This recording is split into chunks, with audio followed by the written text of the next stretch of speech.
Bismillahirrahmanirrahim. Assalamualaikum warahmatullahi wabarakatuh.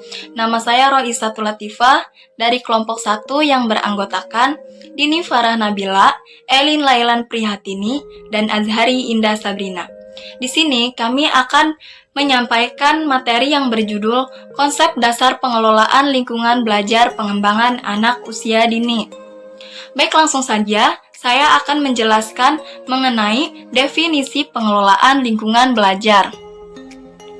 Memahami konsep lingkungan belajar merupakan hal yang sangat penting bagi seorang guru. Pemahaman konsep lingkungan belajar ini sangat membantu dalam menerjemahkan cara-cara pengelolaan lingkungan secara kebutuhan. Namun, sebelum dikemukakan pengertian pengelolaan lingkungan belajar di TK atau PAUD secara utuh, terdapat beberapa istilah mendasar yang perlu dijelaskan.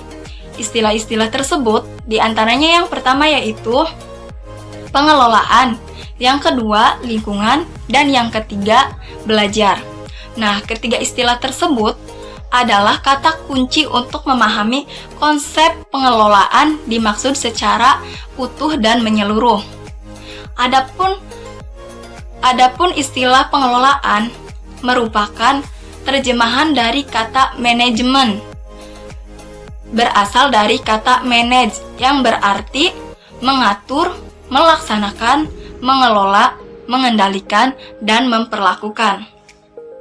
Namun, kata manajemen sendiri sudah diserap ke dalam bahasa Indonesia menjadi kata manajemen yang berarti sama dengan istilah pengelolaan, yakni suatu proses mengordinasi dan mengintegrasikan kegiatan-kegiatan kerja agar dapat diselesaikan secara efisien dan efektif. Istilah berikutnya yaitu lingkungan. Secara harfiah, menurut Kamus Besar Bahasa Indonesia, lingkungan dapat diartikan sebagai suatu tempat yang memengaruhi pertumbuhan manusia. Sedangkan menurut Kamus Bahasa Inggris, environment diartikan sebagai sesuatu yang berhubungan dengan lingkungan atau suasana. Nah, jika dikombinasikan, pengertian istilah lingkungan ini adalah suatu tempat atau suasana keadaan yang dapat memengaruhi pertumbuhan dan perkembangan seseorang. Istilah yang terakhir yaitu belajar. Banyak para ahli mengungkap pengertian belajar. Namun, secara umum, pengertian belajar dapat diartikan suatu perubahan tingkah laku individu, suatu perubahan tingkah laku yang relatif menetap terhadap pada diri individu. Sekian, terima kasih. Selanjutnya akan disampaikan oleh Elin Lailan. Bismillahirrahmanirrahim. Perkenalkan, nama saya Elin Lailan Prihatini, NIM 1812621. Di sini saya akan melanjutkan pembahasan yang Saudari Latifah jelaskan mengenai definisi pengelolaan lingkungan belajar anak usia dini. Dari serangkaian istilah yang disampaikan oleh Saudari Latifah mengenai definisi pengelolaan lingkungan belajar anak usia dini, dapat dibangun bahwa pengertian penggunaan lingkungan belajar secara bertahap agar lebih bermakna, dan rumusan pertama yang dikombinasikan adalah konsep lingkungan belajar. Secara sederhana juga, lingkungan belajar yaitu suatu tempat atau suasana yang mempengaruhi proses perubahan tingkah laku siswa atau anak. Nah, dari penjelasan tersebut dapat digunakan bahwa perubahan yang diakibatkan lingkungan dapat bersikap menetap dan relatif permanen. Kita dapat merumuskan bahwa pengertian lingkungan belajar menurut sejumlah ahli, diantaranya ada ahli Bilher yang menyampaikan bahwa Pada esensinya, lingkungan belajar ini merupakan suatu konteks fisik, sosial, dan psikologis konteks lainnya. Pendapat seorang ahli Blocher dapat disimpulkan bahwa lingkungan belajar merupakan sarana bagi para pelajar dapat mencurahkan dirinya untuk berkreasi, beraktivitas, dan juga termasuk melakukan hal berbagai manipulasi banyak hal hingga mereka mendapatkan sejumlah perilaku baru dan dari lingkungannya itu. Terima kasih penjelasan dari saya. Baiklah, bismillahirrahmanirrahim.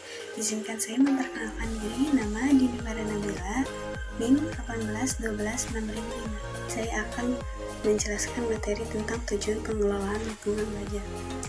Sebelum memasuki dalam pembahasan tujuan pengelolaan lingkungan belajar itu sendiri, kita harus tahu bagaimana tahapan-tahapan dalam pengelolaan lingkungan belajar itu sendiri, seperti apa dan bagaimana.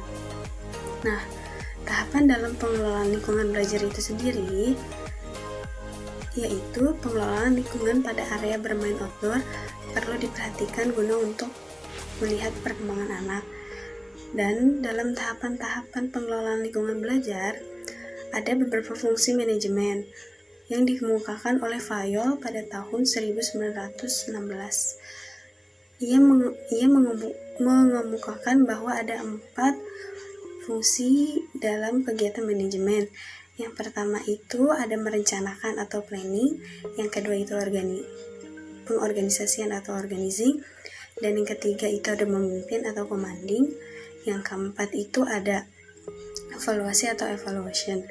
Nah, itulah tadi tahapan-tahapan dalam pengelolaan lingkungan belajar. Nah, apa sih tujuan pengelolaan lingkungan belajar itu sendiri? Tujuannya pada dasarnya itu ada 2. Yang pertama itu aspek performance atau tampilan, dan yang kedua aspek konteks atau isi. Nah, pada aspek performance atau tampilan lebih ditekankan ke arah tampilan yang mampu mengundang dan merangsang anak untuk beraktivitas dan berkreasi di dalam lingkungan kelas yang telah disediakan. Dan untuk aspek konteks atau isi sendiri, pada dasarnya ada 2 hal mendasar yang perlu diperhatikan dalam pencapaian pengelolaan lingkungan belajar. Yang pertama itu kemampuan lingkungan belajar untuk memfasilitasi multisensori anak, serta kemampuan lingkungan belajar untuk memberikan kesempatan kepada anak untuk beraktivitas dan berkreasi secara efektif dan efisien. Sekian pemaparan dari saya, kurang dan lebihnya mohon maaf. Bismillahirrahmanirrahim. Izin memperkenalkan diri, nama Ajahari Indah Sabrina, NIM 1812631. Baik, saya Ajahari akan membahas materi tentang prinsip-prinsip pengelolaan lingkungan belajar. Yang pertama, prinsip merefleksikan selera anak atau child test. Lingkungan belajar harus menarik bagi anak. Agar menarik, maka dalam penyediaan dan pengemasan lingkungan harus dipertimbangkan karakteristik, perasaan, minat, dan dinamika belajar anak. Yang kedua, prinsip berorientasi pada optimalisasi perkembangan dan belajar anak, bahwa perkembangan dan hasil belajar yang diharapkan dapat dicapai terbaik dan bermakna bagi kehidupan anak. Ada ciri-ciri lingkungan belajar seperti ini. Yang pertama, dapat mengembangkan seluruh dimensi perkembangan anak secara holistik atau menyeluruh. Yang kedua, tidak hanya mengarahkan aktivitas belajar anak sesaat, tetapi juga mengarahkan anak menjadi pembelajar sepanjang hayat atau long life learner. Yang ketiga, dapat mendukung pengembangan intelektual anak yang lebih mantap.